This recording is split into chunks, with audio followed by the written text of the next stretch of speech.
everyone, and happy Earth Day. Every day should be Earth Day in my opinion, and every day pretty much is Earth Day in our house. But I like Earth Day because it brings awareness, people talk about it, people are making more effort on that day, I would say. Today I was just going to talk about the theme of this year's Earth Day is plastic pollution. Couldn't be a better one. Plastic pollution is becoming like a really, really big problem for the planet. I have written a million articles, probably not a million, but I've written a lot of articles about plastic and plastic pollution and the problems with plastic, because there are so many misconceptions around plastic especially. And then we're going to give our best tips on how to reduce plastic use at home. So when we started our journey, we started with a lot of challenges, and one of our challenges was actually that we're going to go plastic free. Haha, that didn't work so great because plastic is in everything. Plastic and around everything. And like in the surprising things like gum. Think about it. Would you give your kid a piece of plastic to go chew on? Probably not. But there is plastic in gum. Receipts was one that was like a big surprise to us. Like every time you touch a receipt, you actually get the PPA from the plastic in your body. The plastic is, I would say, a multi-billion-dollar business. And why? Because, well, plastic is very convenient and very great.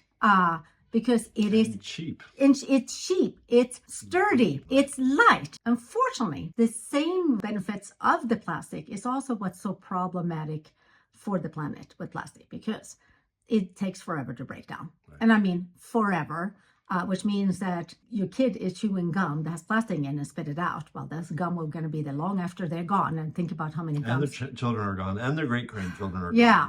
So, and while plastic is slowly decomposing, it leaches chemicals into the environment, to the water, into the air, to our oceans. I always say, like, well, I have a post on my website. I'm going to link to it down here in the description box. And it's actually called The Inconvenient Truth About the Convenience of Plastic. Going completely plastic free is difficult, but you can try to reduce your single-use plastic. Single-use plastic, it's only used for one thing. It is to carry your groceries home. And they say the average life expectancy of a single-use plastic is about 12 minutes. Think about that, 12 minutes, incredible. And it will be in the landfill forever. Most people focus on plastic pollution, as in, what are we going to do with the plastic when we're done with it? And we also heard a little bit about how plastic can harm us when we're heating up food in plastic and stuff like that. But very few people talk about the plastic actually is harmful from extraction to production, to be used, to be discarded. I see a lot of people just like, oh, just recycle it. What plastic? Just put it in the blue bin, right? Exactly. Just like everything else. And I think, especially in the US, that's a lot of wish cycling, which happens to all of us at one point. When we start reducing our waste, we end up with more recycling, and plastic, unfortunately, doesn't get recycled as well, especially not in the US. I think something like 10%, only 10% of all the plastic in the US, and we're talking about a big country here. That may be optimistic. Yeah, gets recycled, and they get recycled into something less. So eventually we'll end up in the landfill no matter what, compared to, paper or cans. In Sweden, where we are, they recycle plastic, and they recycle much more plastic here. And they even make us like soft plastic, hard plastic, and stuff like that. But also like PET bottles, you get sodas in or juice in, you take them back to the store, you recycle them there, and you actually get money back, and they actually reuse them for drinks again. But again, the problem is not what we do with the plastic after we're done with it. It is actually that the plastic is so harmful because you need fossil fuel to make plastic, and plastic is made out of oil. So I always laugh when I hear like, oh, we're running out of oil and blah, blah, blah. And we got to figure out how to be like less reliable on oil. Like, well, let's stop producing plastic. That's a simple solution to it. And here in Sweden, I love it, that fact that if we go to a coffee shop or restaurants or something, generally, you do not end up with plastic. It's not perfect in Sweden, but it's much better that you get actually something that's a cardboard box. And if you actually sit down in a coffee shop like Starbucks, not Starbucks, but Starbucks-esque, you do get a real cup and a real spoon, and you get water from a real glass, and you get a plate. I think that we need to see more of that. around the world. I just came back from US from a business trip. I was speaking at the Zero Waste Symposium, and me and Bella ended up in a hotel room for one night because we couldn't get into our Airbnb. And oh my God, we get breakfast.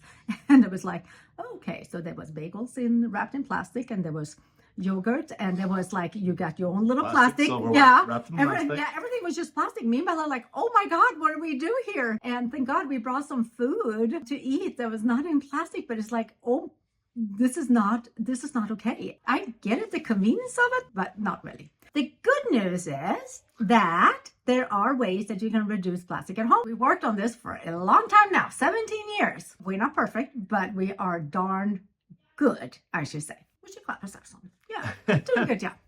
Okay, James, you want to start with the first tip to reduce single-use plastic at home? I know you know a lot of the standard ones, like water bottles and things like that. So let's do some less obvious ones. One of my favorites, plastic toothbrushes.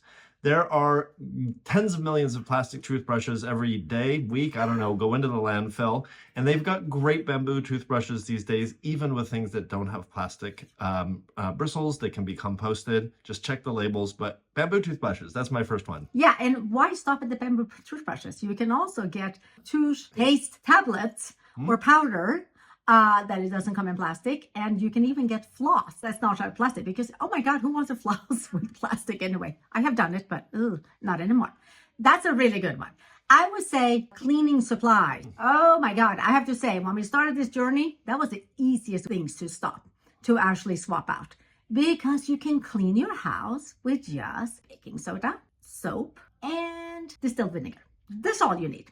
Now, if you want to throw in some essential oils, only because, well, they make everything smell a bit better, and they also have some benefits as well, like lemon oil, really great for removing when you have artists in home, which we do, but also disinfects and stuff like that. All of these three, you can generally buy plastic-free or in bulk, and it will last forever, and it will also save you tons of money. And there is no chemicals involved. Who wants chemicals in their house? Our kids, because this is the only way we've been cleaning. And by the way, our house is clean. Okay, James, you want to do the next one? I would just say, think about a lot of the common products you buy week to week or month to month. Oftentimes, if you really look around, there are non-plastic alternatives. Think sunscreen, always comes in a plastic bottle. No, actually, you can get it in a tin can.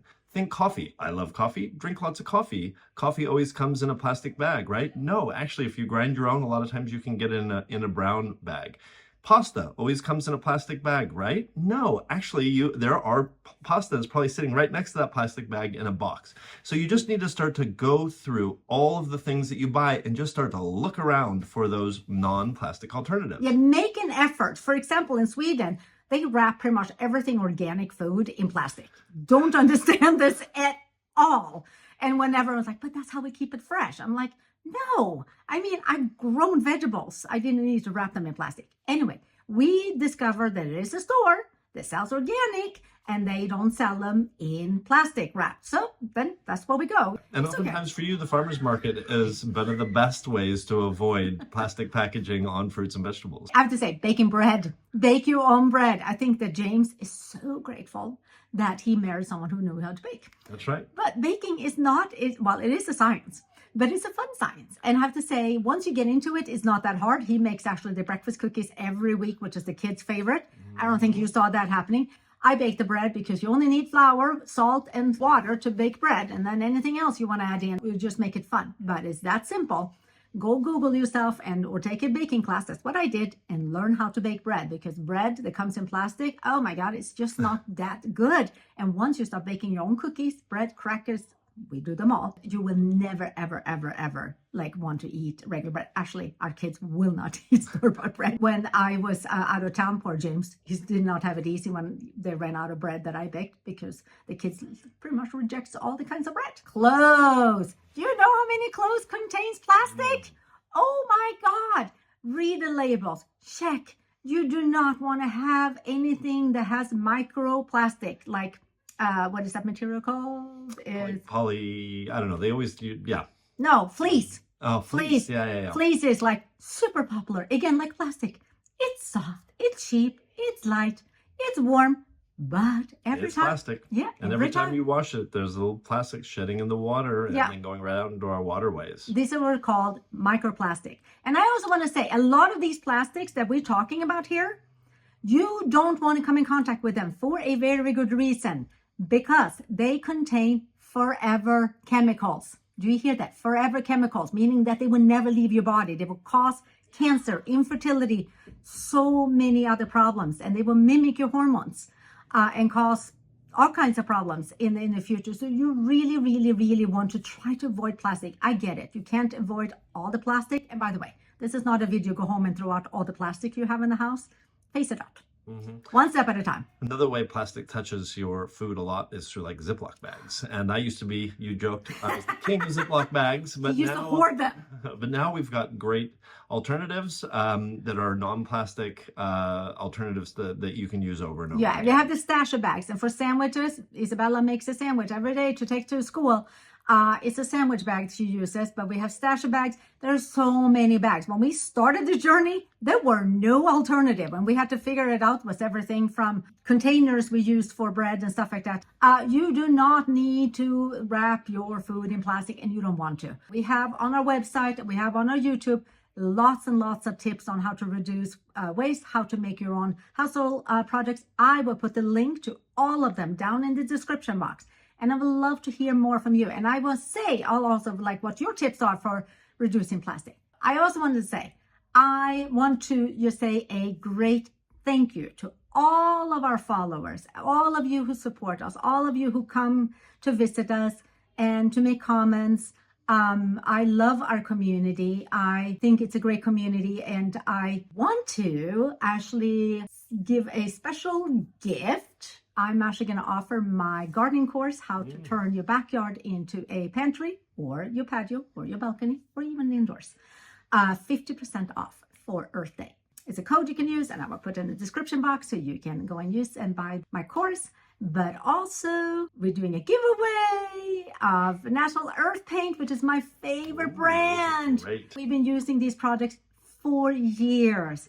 It's a powder you mix in to make paint. These have so much, like you can use them obviously for paint, but we use them for so many more things. Art projects we do, dyeing eggs. There's so many different uses. They are actually hosting we're hosting a giveaway by them, and we are so grateful for that collaboration with them. So again, I will put all the information in the description box. Have a good day. Go out and spend some time in nature and really appreciate this beautiful planet we're on. And I want to say thank you for all the great work you guys are doing. Happy Earth Day.